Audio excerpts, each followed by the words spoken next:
Sir ये हटाइए तो हमारा फोटो आ जाएगा। कन्वीनर साहब, हाँ ये आइए अनुपम आइए सर ये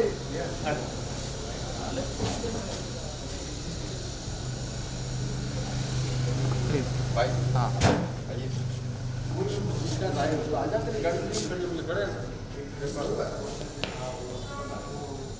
और गाड़ी उनका खाली ठीक।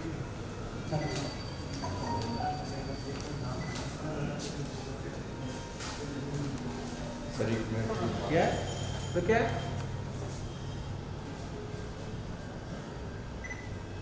क्या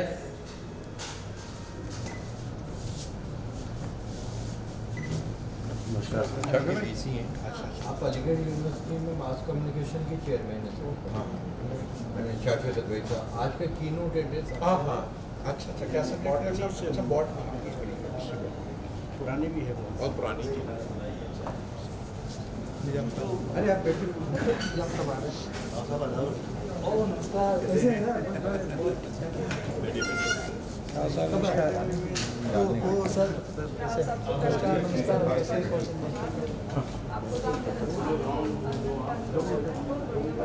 मोअज़्ज़िज़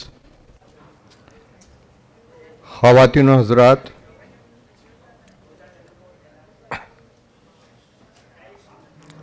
साहित्य एकेडमी दिल्ली और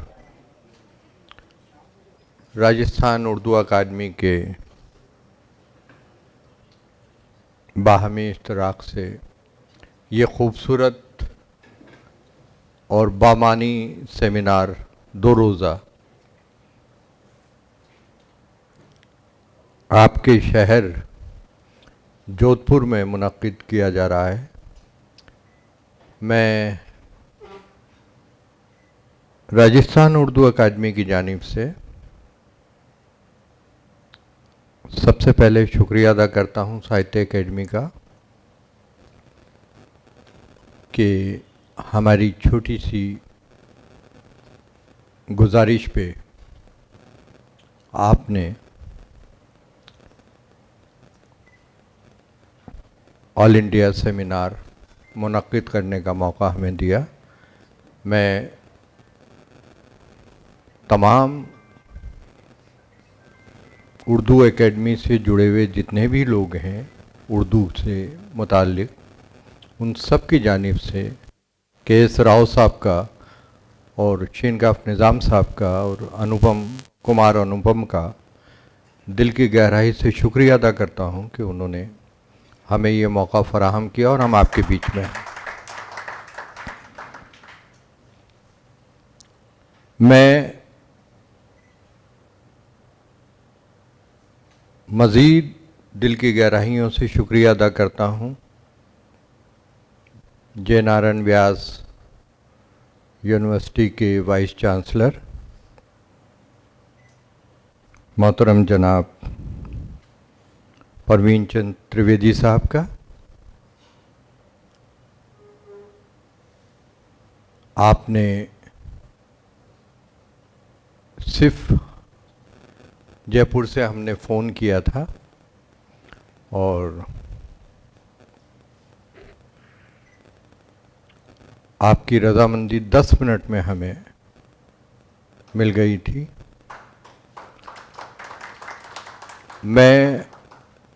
मेरे पास त्रिवेदी साहब आपके कहने के लिए, आपके शुक्रिया के लिए मेरे पास लफ्ज़ नहीं है, लेकिन किस कदर आपके आने का यकीन था दिल को, किस कदर आपके आने का यकीन था दिल को,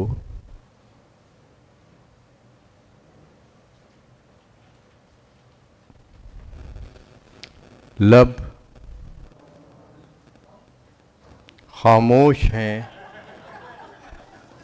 इजहारे तशक्कुर के लिए। मैं मेरे तमाम मेहमानों का, अलीगढ़ से प्रोफेसर शाफिक अदवई साहब का, राशिद अनवर राशिद साहब का, इलाहाबाद से अली अहमद फातमी साहब का, दिल्ली से प्रोफेसर सादिक का, गोवा से मोहतरमा फौजिया रबाब साहिबा और कलकत्ता से मोहतरमा नुसरत साहिबा, सिरोंज से सैफ़ी सिरोंजी साहब जो अभी यहाँ मौजूद हैं, उन तमाम शिरका का दिल की गहराई से शुक्रिया अदा करता हूँ। मैं सबसे पहले गुजारिश करूँगा, आज के इस जलसे की सदारत फरमा रहे आप तमाम लोगों के चहीते उर्दू अदब के नामवर नाक़िद शायर मोहतरम जनाब शेनकाफ निज़ाम साहब से कि वो डाइस पे तशरीफ़ लाएँ।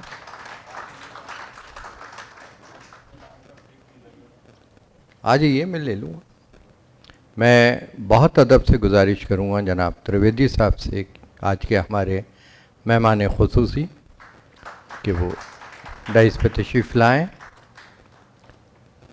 अदब व एहतराम से गुजारिश करूँगा जनाब के.एस. राव साहब से कि वो डाइस पे तशरीफ़ लाएँ।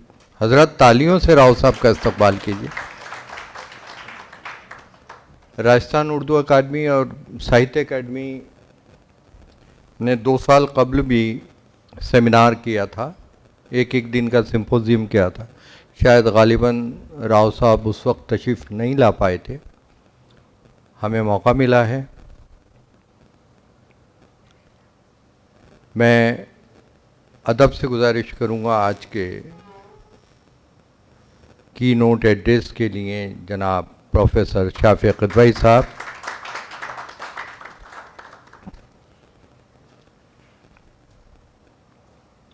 और 2 महीने से मेरे साथ शाना बशाना मेहनत करने वाले बहुत ही फ़ाल डिप्टी सेक्रेटरी साहित्य अकेडमी जनाब कुमार अनुपम, जो हिंदी के बहुत अच्छे साहित्यकार हैं, कि वो डाइस पे तशरीफ़ लाएँ।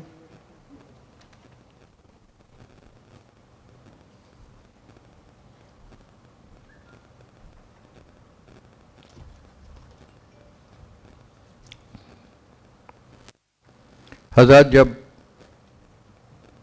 तकरीबन रोज़ या दूसरे दिन अकादमी और दीगर मसाइल पे शेनकाफ निज़ाम साहब से चर्चा होती रही है, तो एक दिन मैंने निज़ाम साहब से अर्ज़ किया कि क्या ये मुमकिन है कि हम इस बार भी साहित्य अकेडमी के साथ कोई सेमिनार मुनक़्क़िद कर सकें।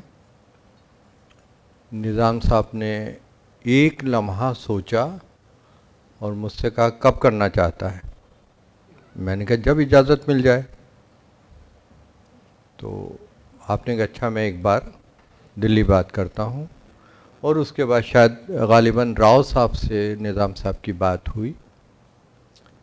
ये जो आज का मौजू है, उर्दू के बदलते रुझानात, तो मैंने 2-3 मौज़ूआत निज़ाम साहब के सामने पेश किए कि हम इन पे कर सकते हैं। मेरा दिल बहुत था कि मैं एक बार, क्योंकि जोधपुर में मैं तनक़ीद का एक बड़ा सेमिनार कर चुका था। जोधपुर में मैं नज़्म 1960 के बाद कर चुका था। मीरा जी पे 2 साल पहले मैंने सेमिनार किया था। तो निज़ाम साहब ने कहा अच्छा मुझे सोचने दे। 10 मिनट की गुफ्तगू के दौरान निज़ाम साहब ने कहा तू एक काम कर, इसका मौजू रख कि उर्दू नज़्म के बदलते रुझानात। हमने फ़ाइनल किया। उन्होंने कहा तू चिट्ठी डाल, अभी मेल कर दे। और मुझे हैरत इस बात की हुई कि साहित्य अकेडमी ज़ाहिर है कि 27 ज़बानों की एकेडमी है और बहुत मसरूफियात दोनों हजरात को रहती है, कुमार अनुपम और राव साहब को। हमने मेल डाला करीब 4:55 के आसपास। 5:30 बजे मेल का जवाब आया कि हम लोग सेमिनार कर रहे हैं। ये इस बात की दलील है, मैं सिर्फ इसलिए बताना चाह रहा हूँ कि एक पॉजिटिव इंसान अगर किसी सीट पे बैठा हुआ होता है तो वो चीज़ों को किस तरह देखता है, किस तरह उसको चीज़ें नज़र आती हैं। ये सेमिनार राव साहब ये भी कह सकते थे कि इसको दिल्ली में कर लीजिए, हम जोधपुर क्यों आए, निज़ाम साहब उर्दू के कन्वीनर हैं, हम बुला लेंगे उन्हें। ये कहीं और भी मुनक्किद हो सकता था, लेकिन राव साहब की दूर रस निगाहों ने जोधपुर का इंतखाब इसलिए भी किया होगा, जैसा मैं समझता हूँ, कि जब निज़ाम साहब जैसा ज़ी इल्म इंसान आपके करीब है तो जोधपुर वाले कैसे होंगे ये भी देखना चाहते होंगे, और इसीलिए जोधपुर का इंतखाब भी किया होगा। नहीं, दोबारा देखना चाहते हैं ना नए रुझानात के साथ देखना चाहते थे ना। सर मैं आपका बहुत मैं राव साहब आपका दिल से ममनून और मशकूर हूँ कि आपने राजस्थान उर्दू अकादमी को इस काबिल समझा।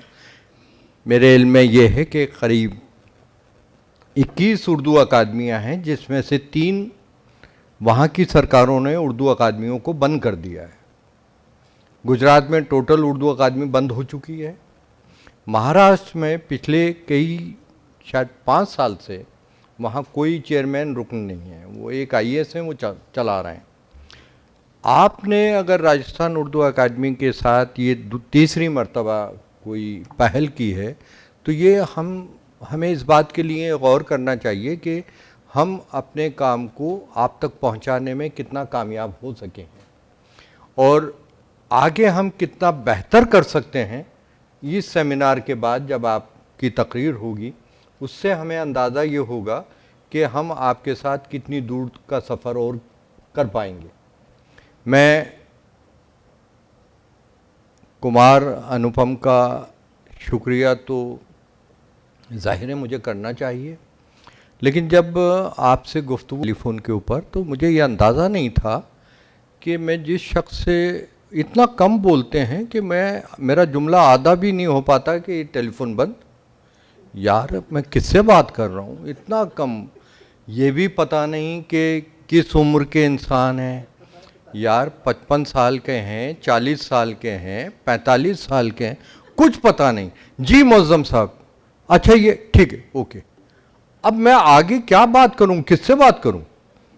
लेकिन जब कुमार अनुपम से आज सुबह मेरी मुलाकात हुई और कुमार अनुपम से जब शाफ़ी क़दवई साहब, अली अहमद फ़ातमी साहब और इनसे जब इनकी गुफ्तगू मैंने सुनी तो मुझे ये महसूस हुआ कि मेरे सामने दिल्ली का कुमार अनुपम नहीं है, बल्कि सरापा लखनऊ बैठा है जो अपनी तमाम तर तहजीब के साथ जोधपुर में नमूदार हुआ है।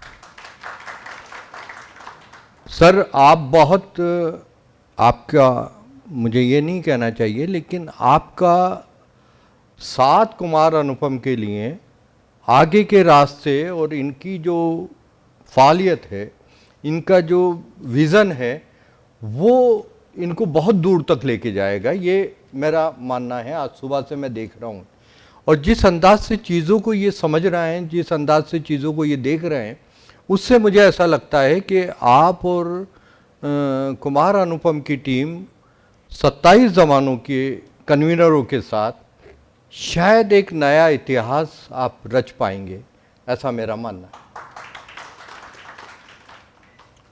मैं इस बात का भी शुक्रिया अदा करता हूँ कि जितने भी हमारे अदीब यहाँ तशरीफ़ रखते हैं वो साहित्य एकेडमी की दावत पे तशरीफ़ लाए हैं। ज़ाहिर है कि बड़ी एकेडमी है, लेकिन इन तमाम अदीबों को, चाहे वो शाफ़ी क़दवई साहब हों, चाहे फ़ातमी साहब हों, सादिक़ साहब हों, और दीगर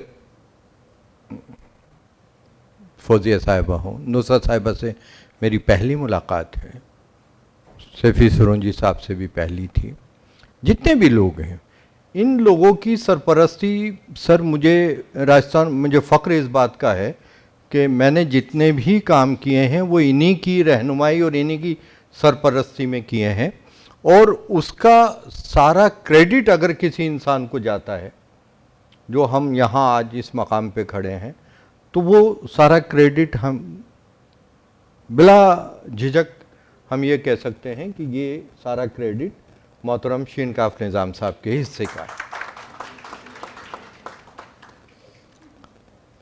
उनकी रहनुमाई कदम कदम पे, उनकी सरपरस्ती, और जाहिर है कि मुझे जोधपुर में आगे भी आना है तो थोड़ा सा तो खैर ये तो, लेकिन ये बहुत सच्चाई है इस बात में कि मखमूर सईदी साहब के राजस्थान से रुखसत होने के बाद, अल्लाह उन्हें जन्नत नसीब करे, सर हमारे पास, पता नहीं इंग्लैंड में होगा नहीं होगा ये तो मैं नहीं जानता, लेकिन हमारे पास कोहिनूर एक ही है, वो शीनकाफ निज़ाम है। वो चुरा लिया सर आपने हमारे हिस्से में, कहा रहा। खैर, तो निज़ाम साहब की सरपरस्ती राजस्थान उर्दू अकादमी को सर फाउंडर मेंबर की हैसियत से लेके और आज की तारीख तक कदम कदम पे आपकी रहनुमाई हमारे लिए मिशल राह बनी रही, और मुझे उम्मीद ये है कि निज़ाम साहब की सरपरस्ती आगे भी हमें मिलती रहेगी। और आपका आना सर हमारे लिए, उर्दू एकेडमी के लिए, ख़ास तौर से राजस्थान उर्दू एकेडमी के लिए यह ख्वाब की तरह है। मैंने जब 2001, 2002 और 99 में 3 साल बड़े सेमिनार किए सर, कॉन्फ्रेंस की, तीसरी उर्दू एकेडमी कॉन्फ्रेंस हमने की। उस वक्त नारंग साहब साहित्य एकेडमी के सरबराह हुआ करते थे, और नारंग साहब की मोहब्बत और उनकी सरपरस्ती भी मिली।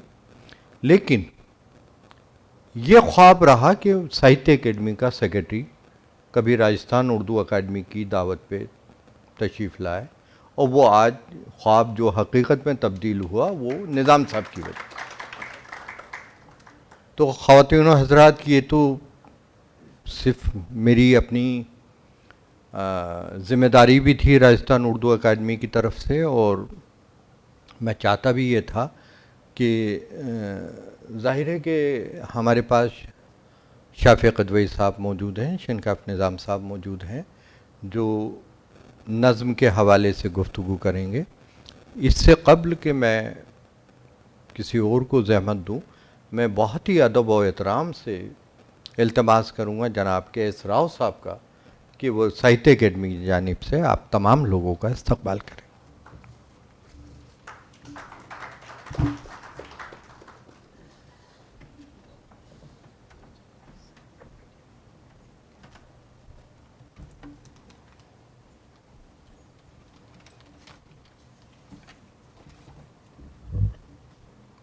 नमस्कार।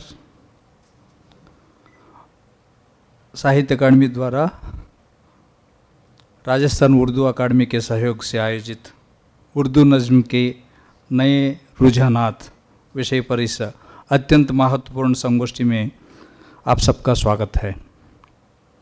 साहित्य अकादमी के उर्दू परामर्श मंडल के संयोजक, उर्दू के प्रख्यात कवि एवं आलोचक परमादरणीय श्री शीनकाफ निज़ाम जी के सुझाव से हमारी उर्दू एडवाइजरी बोर्ड की मीटिंग में जो पिछले बार ये इस सेमिनार, इस विषय के ऊपर सेमिनार करने का निर्णय लिया था, हम राजस्थान उर्दू अकादमी और उसके सचिव श्री मोहज्जिन आली साहब का शुक्रगुजार है कि उन्होंने इस संगोष्ठी को कोविड महामारी के इस दौर में भी हमारे साथ मिलकर आयोजित करने का निर्णय लिया।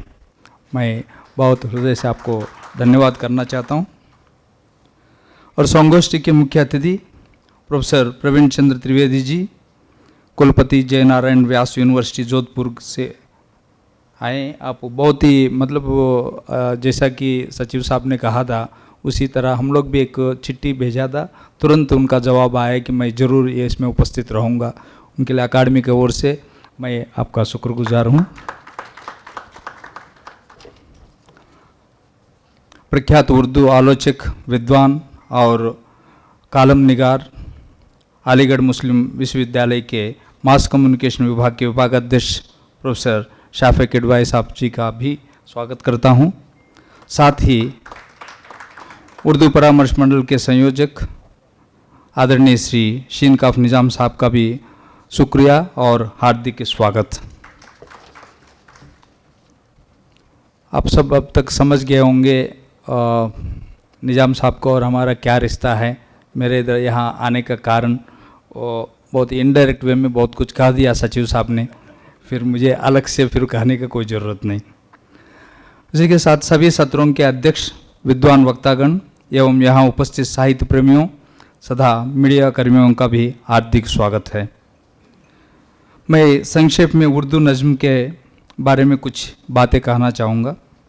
जैसा कि आप सभी जानते हैं कि उर्दू नज़्म की इतिहास बहुत पुराना है।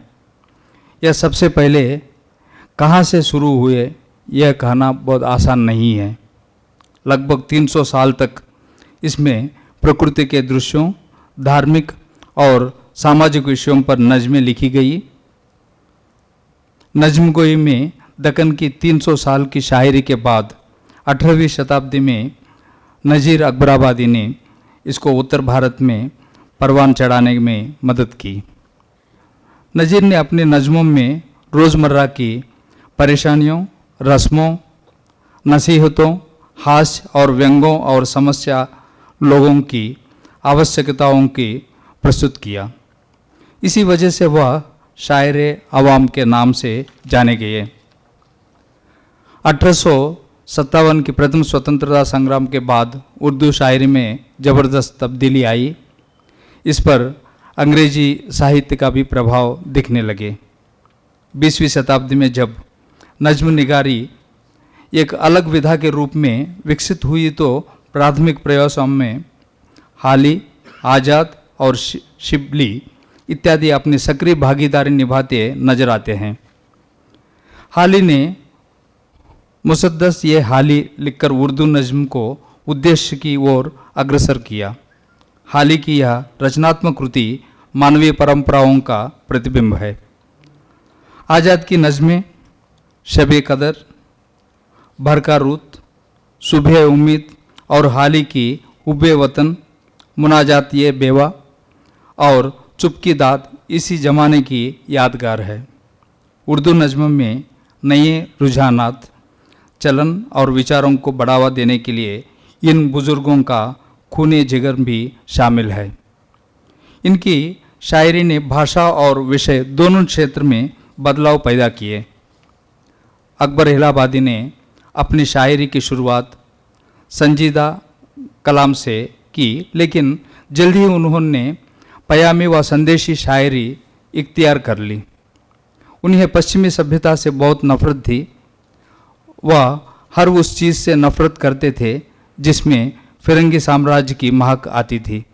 अकबर इलाहाबादी ने तंजिया और मजाहिया शैली अपनाकर न सिर्फ अपने विचारों को व्यक्त किया बल्कि नज़्म में जिद्दत पैदा की ताकि नज़्म की कायनात में फैलाव पैदा हो सके। 20वीं शताब्दी में जब नज़्म निगारी को एक अलग विधा के रूप में विकसित करने की कोशिशें शुरू हुई तो इसमें प्रकृति के दृश्यों के साथ साथ वैचारिक पहलू को भी सम्मिलित किया गया। इस दौर के बड़े उर्दू शायरों में अल्लामा इकबाल का नाम आता है। इकबाल की नज़्मों में जोश, भावनाओं और जिंदगी से भरपूर काव्यात्मक संसार मिलता है। पंडित ब्रजनारायण चकबस्त ने अपनी नज़्मों से भारतवासियों को मातृभूमि की अजमत याद दिलाई। उनका पहला मजमुआ 1918 में प्रकाशित हुआ जिसमें हिंदू मुस्लिमों के सामाजिक मूल्यों का बयान किया गया है। इकबाल के दौर के बाद उर्दू नज्म को जिन शायरों के परवाना चढ़ाया उनमें अजमतुल्ला खां, अख्तर शेरानी, हाफिज़ और हमीदुल्लाह अफसर इत्यादि प्रमुख है। 1926 में तसद्दुक हुसैन खालिद ने छोटे बड़े मिसरों की नज़में गाकर पुरानी सांचों को गिराने का काम किया। प्रगतिशील आंदोलन ने उर्दू नज्म को नया रंग दिया। फैज़, जोश, मजाज, जानिसर अख्तर, मखदूम, कैफी आजमी, आली सरदार जाफरी, जपजी, शाहिर इत्यादि इस आंदोलन से जुड़े रहे। भारत की स्वतंत्रता के बाद शायरों के एक ग्रुप ने हल्का ये अरबाब ये जौक की स्थापना की, जिसमें नज़मों को अभिव्यक्ति का साधन बनाया। इस दौर के शायरों ने फॉर्म पर तजुर्बे किए और आज़ाद नज़्म, मुवर्रा नज़्म और नसरी नज़्म कहें। मेराजी, नून मीम राशिद, मुख्तर सिद्दीकी इत्यादि ने नज़मों को बुलंदियों पर पहुंचाया। इस ग्रुप ने अपने दृष्टिकोण के लिए जदीद शब्द का उपयोग किया और उनकी नज़में जदीद नज़में कहलाई। इस दौर में काफ़ी नज़में लिखी गई। मिराजी और राशिद ने इंसान की वास्तविक आज़ादी के ख्वाब देखे।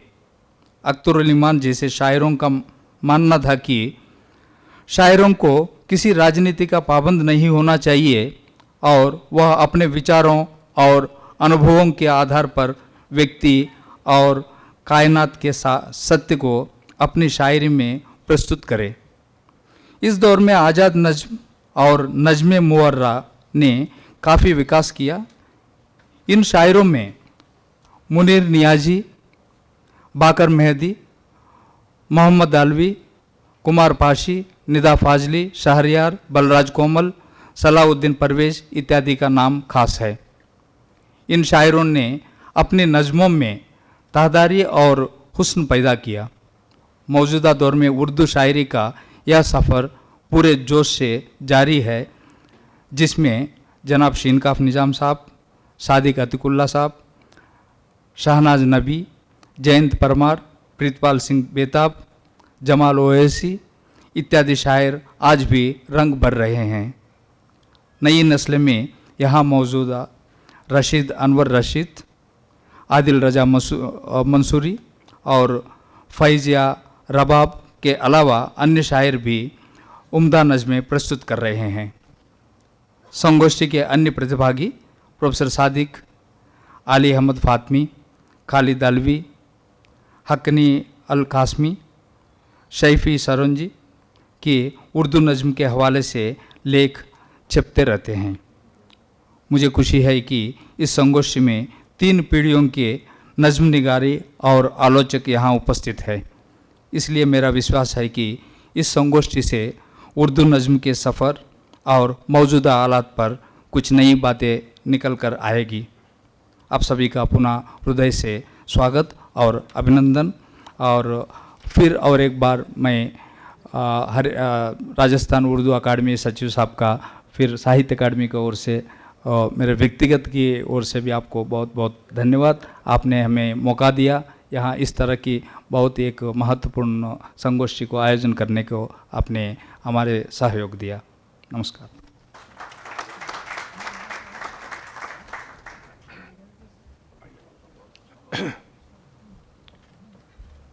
बेहद ममनून व मशहूर हैं राव साहब आपके। और राव साहब जब नई नज़्म पे गुफ्तगू फरमा रहे थे तो मैं बैठा बैठा ये सोच रहा था कि साहित्य अकेडमी, जैसा मुझे निज़ाम साहब अक्सर कहा करते हैं कि तू बेवकूफ़ है, कुछ नहीं जानता, 27 ज़बानों का सेक्रेटरी है, तो 27 ज़बानों का सेक्रेटरी, 24 ज़बानें। तो अगर उर्दू में आपका सर ये आलम है तो 23 ज़बानों में आपकी मालूमात का आलम क्या होगा। मैं तो बहुत देर से यही सोच रहा था कि आप कितनी तैयारी के साथ किसी सेमिनार में शिरकत करते हैं, और मतलब आज ये एहसास हुआ कि सेक्रेटरी सिर्फ साइन करने का नाम नहीं है, सेक्रेटरी के पास ये ओहदा भी अगर उसको दे दिया है तो। लेकिन सर आपको बहुत अदब से सलाम कि आपने उर्दू का ही नहीं और जो मुख्तलिफ़ ज़बानों के अदब का जो जितनी गहराई से मुताला किया होगा वो हमारे लिए काबिल एहतराम है सर। एक और बड़ी शख्सियत हमारे बीच में मौजूद है। एक कई गुफ्तगू आपने सुनी और ताज्जुब ये है कि वो उनका ताल्लुक़ साउथ से है, आंध्र प्रदेश से है। नज़्म पे गुफ्तगू कर रहे हैं, साहित्य एकेडमी के सेक्रेटरी। अजीब व गरीब तज़ाद, लेकिन काबिलियत और शख्सियत का बहाव किसी भी तारुफ का मोहताज नहीं हुआ करता है। और मेरा मानना ये है कि शख्सियत जब बज़ाते खुद एक इदारा बन जाए तो लोग उसकी तकलीद करते हैं। सर आप इदारा बन चुके हैं राव साहब। मैं जय नारायण व्यास यूनिवर्सिटी के वाइस चांसलर त्रिवेदी साहब, प्रवीण कुमार त्रिवेदी यहाँ तशरीफ़ रखते हैं। इल्मी हवाले से आप पूरे हिंदुस्तान में अपनी शनाख्त कायम कर चुके हैं। कल ही के एक पेपर में मैं पढ़ रहा था कि शायद यूजीसी ने या 20 करोड़ रुपए आपके सेंक्शन किए हैं। तालियों से त्रिवेदी साहब का इस्तकबाल। हमारी खुशबख्ती है कि आप राजस्थान उर्दू अकादमी और साहित्य अकादमी के इस बावकार डाइस पे मेहमान खुसूसी की हैसियत से मौजूद हैं। लेकिन एक और बात जो आपको नुमाया करती है सर, वो आपकी मौजूदगी के बावजूद आपकी खामोशी भी है सर, जो लोगों को बताती है कि खामोश रह के भी बोला किस तरह जाता है। मैं आपसे गुजारिश करूँगा बहुत अदब के साथ कि तशरीफ़ लाएं और अपने ख़यालात का इज़हार करें।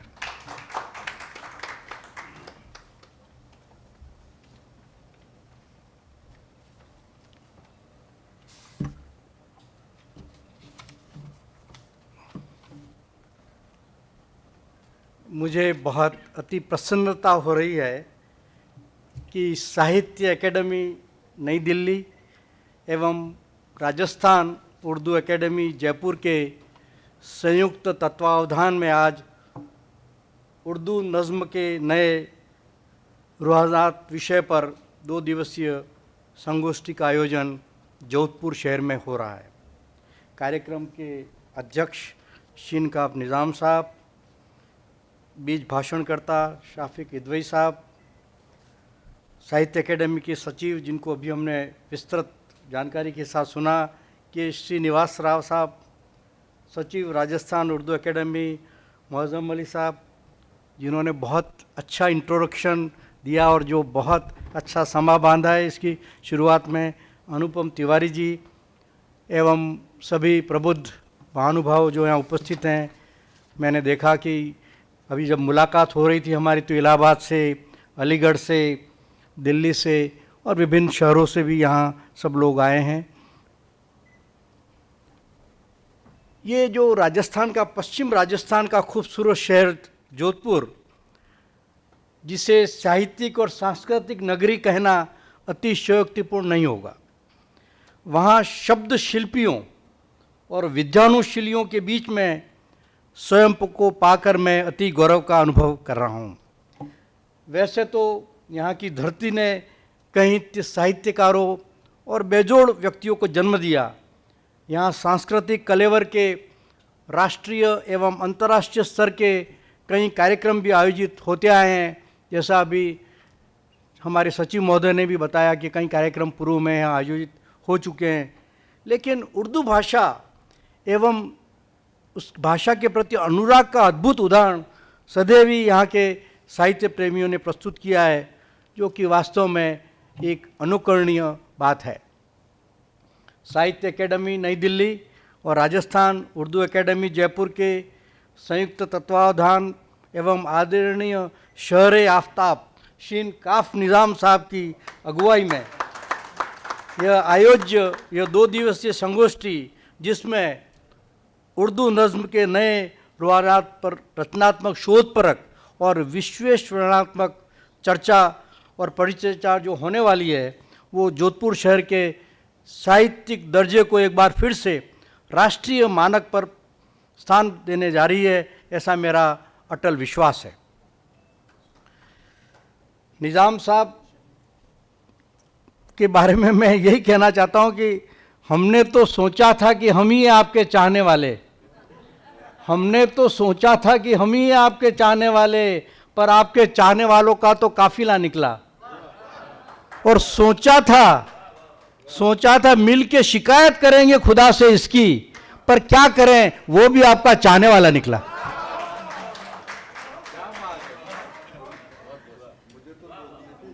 वैसे तो मैं वनस्पति शास्त्री हूं और विश्वविद्यालय के कुलपति के नाते नवाचारों का हिमायती हूं, लेकिन जहां तक भाषा का सवाल है, मैं हिंदी और अंग्रेजी में खूब डूबकर पढ़ता हूं और उर्दू मेरी महबूब भाषा है और उर्दू मुझे बहुत ही प्रिय है, क्योंकि उसकी कशिश मुझे आकर्षित करती है। अभी राव साहब ने जिस तरह से अभी जिक्र किया गया कि 24 अलग अलग भाषाओं के आपको देख रहे हैं पूरे देश में, और आपने वास्तव में जिस तरह की अभी बातें कही, आपने निश्चय किया है और राव साहब बोल रहे हैं कि मैं जर्रों में रह गुजर की चमक छोड़ जाऊंगा, कि जर्रों में रह गुजर की चमक छोड़ जाऊंगा, पहचान अपनी मैं दूर तलक छोड़ जाऊंगा, खामोशियों की मौत गवारा नहीं मुझे, शीशा हूं टूट कर भी खनक छोड़ जाऊंगा। निश्चित तौर पर इनकी सेक्रेटरीशिप में जो राष्ट्रीय स्तर पर विभिन्न कार्यक्रम आयोजित हो रहे हैं, वो बहुत प्रशंसनीय है। मित्रों, उर्दू मैंने जैसा भी जिक्र किया, उर्दू बहुत ही प्रिय है क्योंकि उसकी कशिश मुझे हमेशा आकर्षित करती है। लेकिन संगोष्ठी के विषय पर तो मैं कोई विशिष्ट व्याख्यान प्रस्तुत नहीं कर पाऊंगा, लेकिन कुछ महत्वपूर्ण बिंदु पर जरूर अपनी बात साझा करना चाहूँगा। उर्दू में अभी विस्तृत रूप से राव साहब ने बहुत सारी बातें बता दी, मुझे बताने की ज़रूरत नहीं है। उर्दू में कविता का प्रारंभ उसी दिन से हो गया था जिस दिन से भारतीयों के मन में भाव को भाषा में प्रकट करने का विचार आया।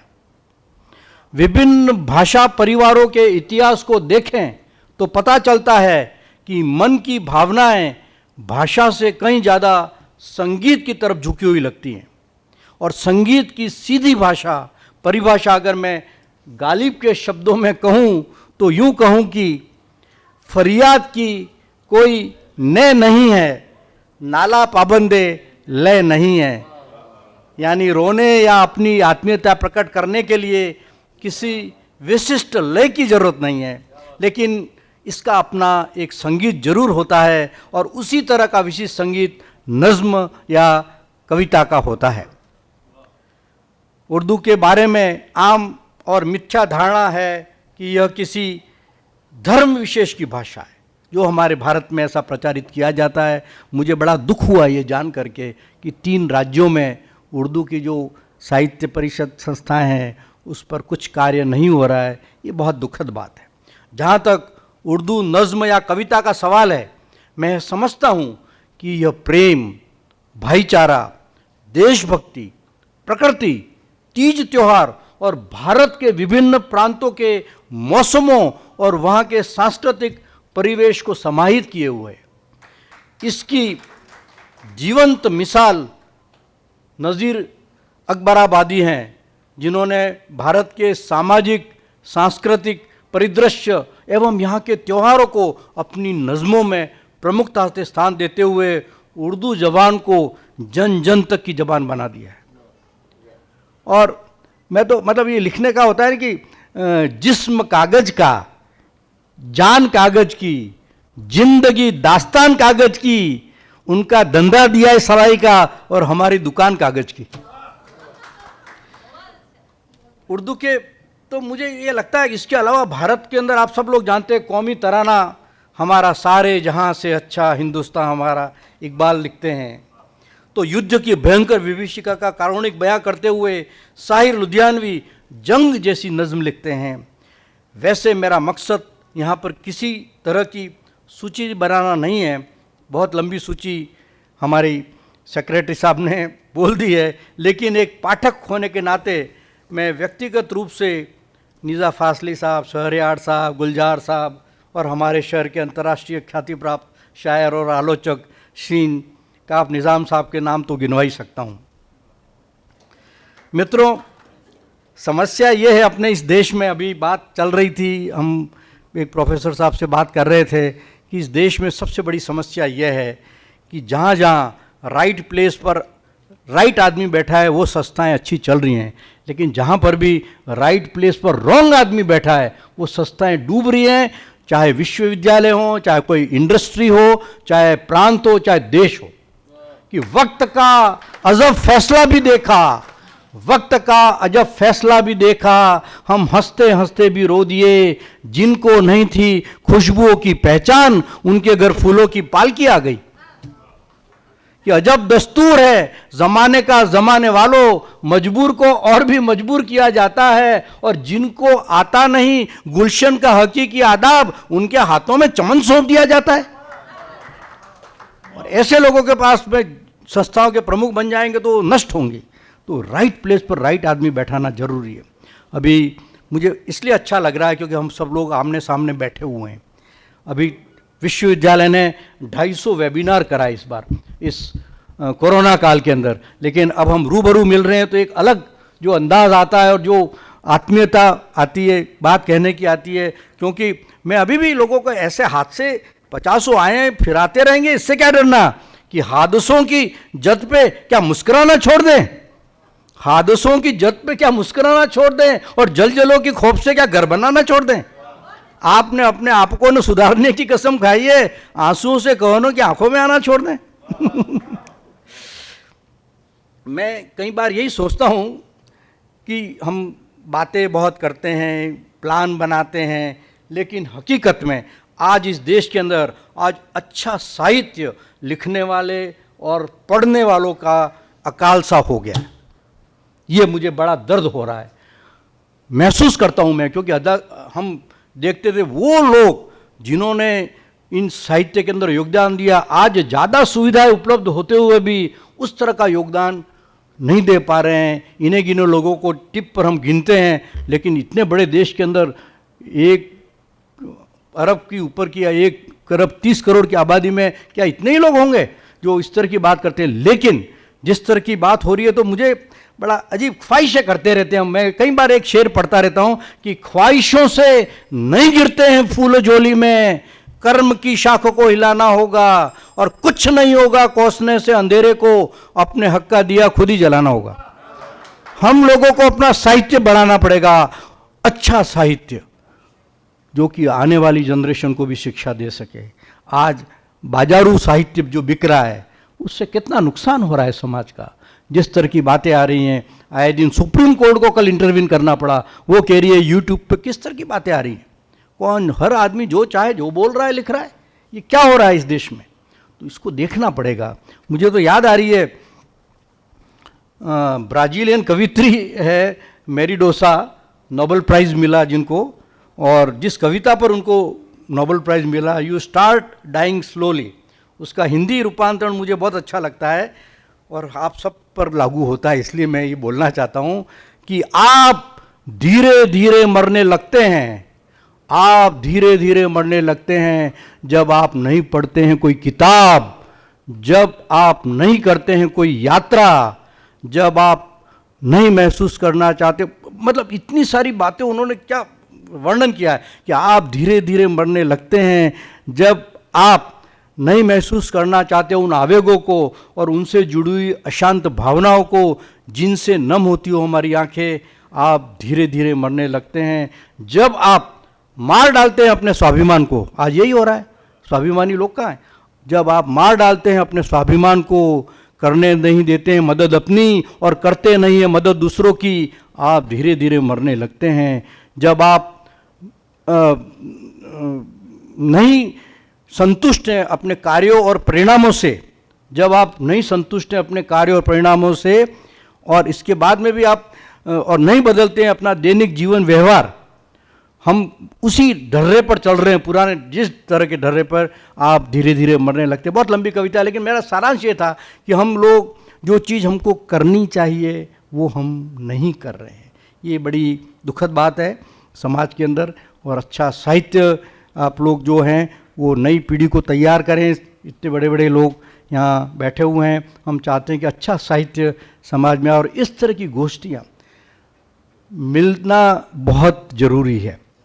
हम आज एक अभी हार्वर्ड यूनिवर्सिटी में रिसर्च हुआ, 70 साल से वो चल रहा था, तो उन्होंने कहा कि खुश कौन है, तो जो अंत में उन्होंने देखा कि हार्वर्ड यूनिवर्सिटी से नोबेल लॉरिएट भी निकले हैं, ओलंपियन भी लिखे हैं, कई राष्ट्रपति भी बने, बहुत अच्छे अच्छे अलग अलग तरह के लोग निकले हैं।